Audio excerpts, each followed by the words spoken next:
Hi, Robin and Chet here from Sea Lake Journeys. Sea Lake Journey. Well, tonight we're going to talk about the differences between Royal Caribbean and Carnival.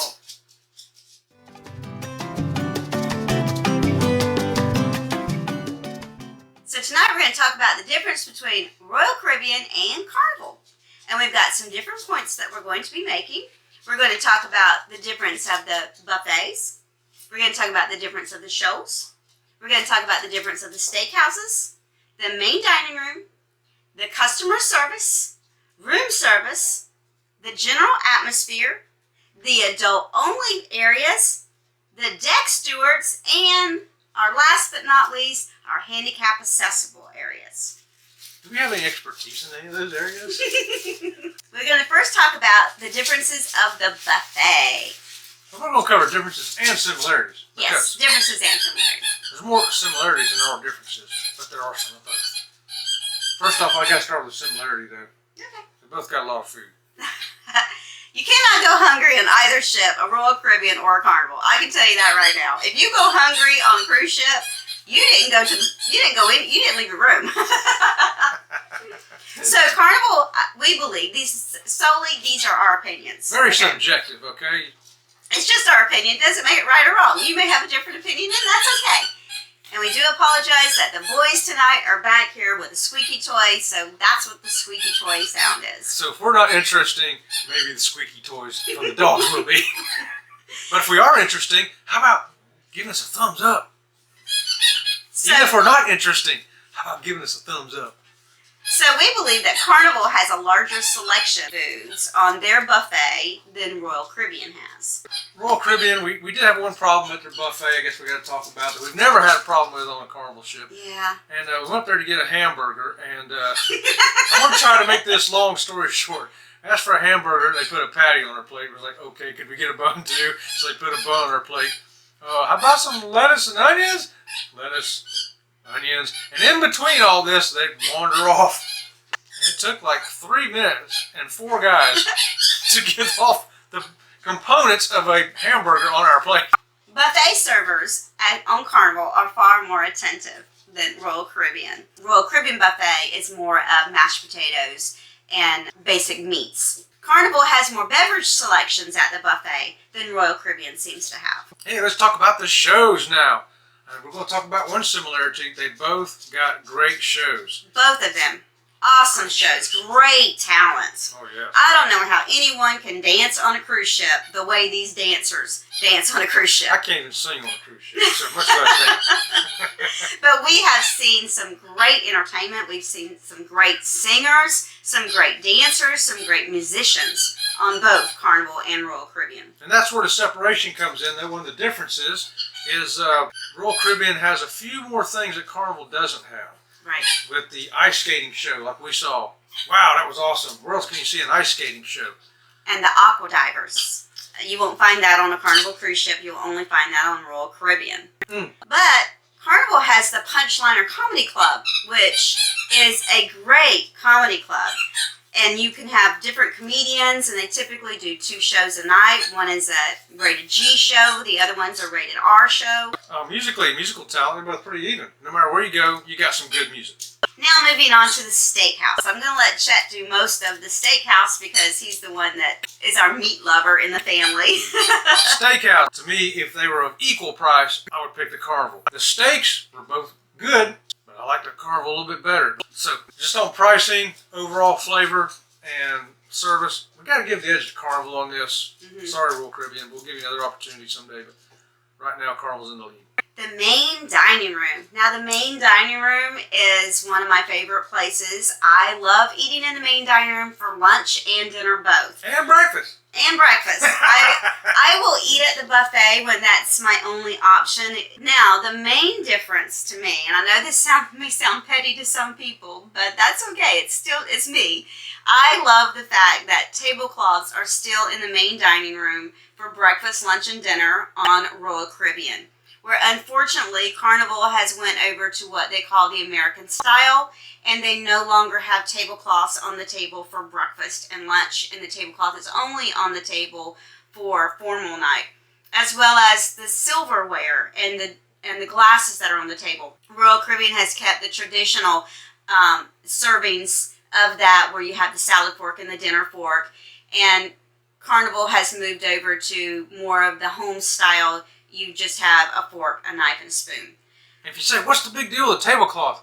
Well, have you ever been on the ship and at night it starts moving and your glass is sweating and all of a sudden you ain't got no tablecloth and here come that glass sliding towards you and everybody's taking their napkin and putting it up on the table to put their drink on it so it don't sweat and slide all over the table. So yeah, that's why tablecloths are a little bit of a big deal there. I've actually seen a lot of men on a Carnival cruise ship use their napkin as a placemat. I did every night. Yeah, I did every night. I was like, what is going on? Now I don't have a napkin. I had to use my tie. But as far as the food goes, in comparison to Royal Carnival, Royal Caribbean versus Carnival, I do like the fact that on Royal Caribbean, they put that little cheese platter on the table. For every meal, you get a nice little cheese platter. It's got maybe 5 or 6 different cheeses, some grapes, and some nuts.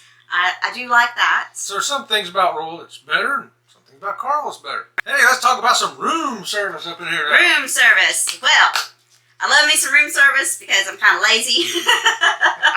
At home, I'm the room service. He is the room service at home. Room service is important to me because a lot of times we like to stay up and watch the late show or the late comedy show, or just stay up and have a late cocktail.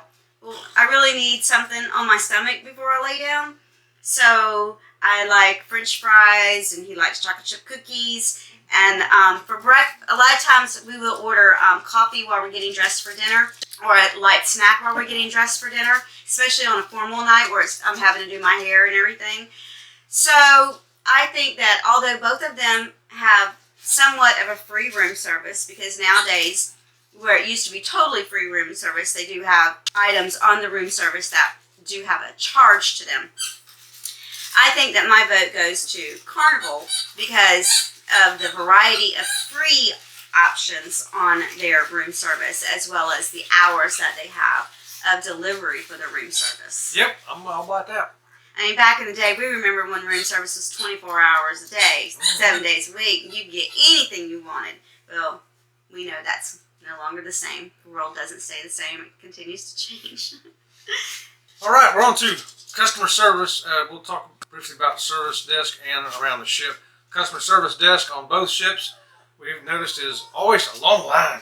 Yes, always a long line on Carnival. What are all these people doing at the service desk? No, and I kind of like to stand around and look at all the people standing in line at the service desk. If you want a people watch, just go hang out by the service desk. I'm like, what are they doing here? And they're there for a long time. Yeah, for a long time.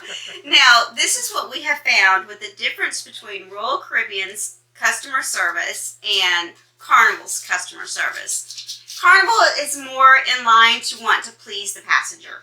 Not that Royal Caribbean is not wanting to please you, but it doesn't seem to be as easy of a transition from the customer service staff trying to please the passenger. We actually witnessed a lady on Royal Caribbean that was diamond, or not, they don't call it diamond, they call it, can't remember what they call it, but anyway, it's the highest level on Royal Caribbean, and she couldn't get a room key. And I'm thinking to myself, on a Carnival ship, if you are that high of a status, they're going to bend over backwards to make sure that you get a room key. It was 5 o'clock in the afternoon. Yeah, and she still didn't have a room key. So Carnival, we think that they do go a little bit more out of their way to please their passengers. We kind of have to base this a lot on observation because we really don't have any reason to go to the service desk typically. No, typically we're going to the service desk for something like I lost my ship card before and I had to go to customer service to get a new one. On Royal Caribbean, we had to go to the customer service desk because of a charge on our card. We wanted to make sure it got corrected. It was something real similar. We've actually had to go to customer service on Royal Caribbean for this, or Carnival for the same thing. Something on our card charged that we wanted to make sure was corrected. And it was much easier to get it corrected on the Carnival ship than it was on the Royal Caribbean. Yeah, Carnival was over and done. Okay, yep, it's fixed. Here's a receipt to show you it's fixed. And Royal Caribbean, he says, well, we'll let you know what we found out. And then the next day, they're, hey, can you come down here when you get a chance? We come down here, hey, what'd you find out? Well, We don't know. We'll get back with you. You called me down here. What did you? It's kind of funny. On Royal Caribbean, they called us to the service desk 3 different times. And when I say called us, they left a message on our phone. And then they left a message on our door, on like a little note on the door. And then one night they had our room steward leave us a letter on our bed. And we went down there and we were like, what do you need? And they were like, well, we don't know. Just want to make sure we was okay, I guess. Maybe that's good service. I don't know. But Royal Caribbean's customer service to me is more of a local hotel type of thing. Where Royal Caribbean where Carnival does go out of their way a little bit more. Hey, let's talk about the general atmosphere of the ship. Definitely a difference of atmosphere on the ship. A huge difference, yes. You go on a Carnival, they call it the fun ship. And it's all about fun. Loud fun, in-your-face fun, party fun. You do not have to look for the party on a Carnival ship.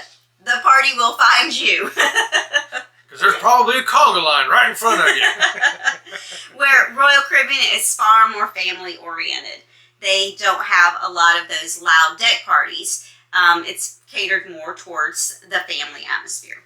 Yeah, it's definitely walked by the kids' pool, and it was packed. I mean, there was hundreds of kids out here just having a ball, and surprisingly, it was relatively quiet. Yes, we're on a Carnival ship. You're going to have the hairy man chest contest. You're going to have all this craziness going on. People dancing everywhere. We didn't see that on Royal Caribbean. But, nope. But also part of the atmosphere too, I think, is we like the fact that the adult only area was very serene. And Carnival, I got this against you. The towel hogs. The towel hogs must all migrate to Carnival. Because you cannot get a chair on a Carnival ship. On Royal Caribbean, we can go sit down anytime we want. But that's because even though both cruise lines have a rule that they will pick up your items off of your lounger if it's been there longer than a certain amount of time, although they both have the rule, Royal Caribbean actually enforces the rule. They will walk around, the deck steward will walk around and collect those items, and you will find your items at the towel station. Where on Carnival, people get out. We've seen people, we've actually stood on deck and watched this happen. It is 6 o'clock in the morning, and people are out there lining up rows of chairs and putting their items and their towels with their little clips on the chair to hold the towel, and then walk away. And this one lady went out there and saved like 8 chairs. And walked away. We went and had our breakfast, came back with my coffee, we sat right there in that location for 2 hours, never saw that lady. So that's happened on multiple occasions. That's just a common problem. Carnival, you need to fix that. The adult-only area on Carnival versus Royal Caribbean is that Royal Caribbean had really nice padded loungers. Yes. Now, although Carnival has padded loungers on the swings and that type of thing, every single chair in the adult-only area on a Royal Caribbean has a padded chair. But you know what they didn't have? They didn't have a table to put your drink on. They did not. There's no tables out there. What is up with that? I'm supposed to just hold my drink in. So... what do I do with this? So what do you do? I got this drink, I've got this whatever, and there's no table. I got to put it on the floor, I guess. So they had these really cute little wooden stumps that I really think that they were just for decoration around the edge of this little wall. Against the wall, yeah. So I get one of these little wooden stumps, and I put it between mine and his chair, and I put my drink on it. So I goes off and goes to the bathroom, and this guy sitting in the lounger next to me, he says, "Can you do that?" I said, "Did you see anybody tell me I couldn't do that?" He's like, "No." He goes over and gets himself wet and rolls it over and puts it by his lounger. Easy, boys. Boys, stop. So it's kind of bizarre that they don't have tables. Well, what they do got is they got the hot tubs up in the adult area on Royal Caribbean were nice and hot. Oh, it was great. On the Carnival ships, they're never hot. No, they're lukewarm. And I really think it's because on a Carnival ship, you will see people sit in a hot tub for hours. All day. That same person is sitting in that hot tub for hours. And you don't see that on Royal Caribbean. The water's nice and hot, and they're in the hot tub for the amount of time you should technically be in a hot tub. And let's talk about deck stewards, or lack thereof. Yes. Okay, so on a Carnival cruise ship, sometimes you get a little annoyed that they're walking around asking you, somebody walk by and ask you, "Would you like to have a beverage?" You're like, "No, I'm good." Here comes another one. Like 4 in a row. You know, sometimes you get a little aggravated because they quit asking me, do I want something? But on Royal Caribbean, Nobody ever asked me if I wanted a drink. we had one steward, one day, one occasion, ask us if we would like a beverage when we were sitting out by the pool. And I apparently wasn't there because I missed that. So, deck stewards on Royal Caribbean. Where are you? Where are you? They're on Carnival, I guess. They had twice as many. So now our last point is handicap accessibility. Well, I'm just going to cut this short for you. Carnival, all the Carnival ships, very handicap friendly. and no problems getting in public bathrooms or anywhere I wanted to go. Royal Caribbean, the bathrooms you need to work on, they were not nearly as handicap friendly. I'll just say that, short and sweet. Well, we'd like to thank you for watching, and we hope that you enjoyed our video on the differences and similarities between Royal Caribbean and Carnival. If you have, be sure to subscribe to our channel, hit that like button, and we'll see you around the channel. Bye!